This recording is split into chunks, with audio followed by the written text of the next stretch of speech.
Hi, my name is Brian from Denmark, your tech friend, and this is a review of the Moto G62. I've had this phone for about a week now and I've written a lot of notes to it, so listen up. First off, it comes with a cover in the box. Woohoo! And also some leaflets and a charger and a USB-C cable. It's got fingerprint authentication right here on the side, as well as it's got facial recognition, as well as it's got keep unlocked as long as it's on your body mode. And all of these authentications works very well. My only gripe with the fingerprint authentication button is that it's a little highly placed if you hold it like this. You gotta reach a bit. The phone has got stereo speakers. And they are pretty goddamn loud. Compare them with this Samsung S22 top of the line Samsung phone. Also maximum volume. I can easily speak over this. Not so much when this one is playing, right? Where did you come from? I wonder who wrote that brilliant song. The phone has got a 5000 mAh battery, but only a 10-watt charger included in the box. So you better plan your charging, because it's not gonna be a quickie.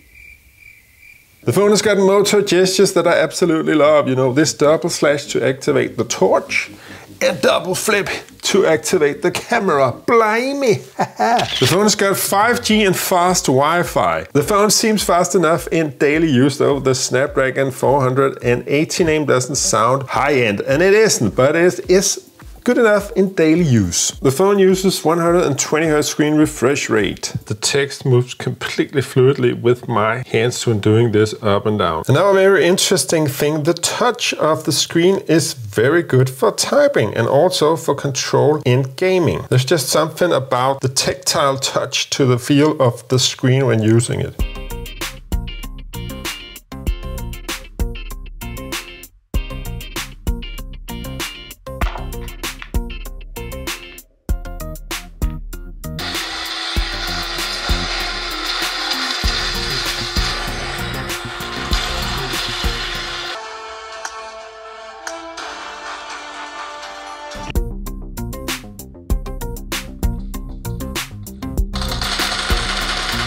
And here's the 3D Mark scores.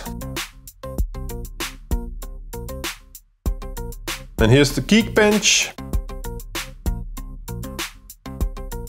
An interesting thing about the Geekbench score is that those scores are better than if you got an old Samsung S8 or a Samsung S9. So now a low-end Motorola phone from 2022 beats those two top-of-the-line phones from back in the day from Samsung. And now for the wildlife stress test, and what you want to look out for here is always stability. You will want the most stability, because stability is what you...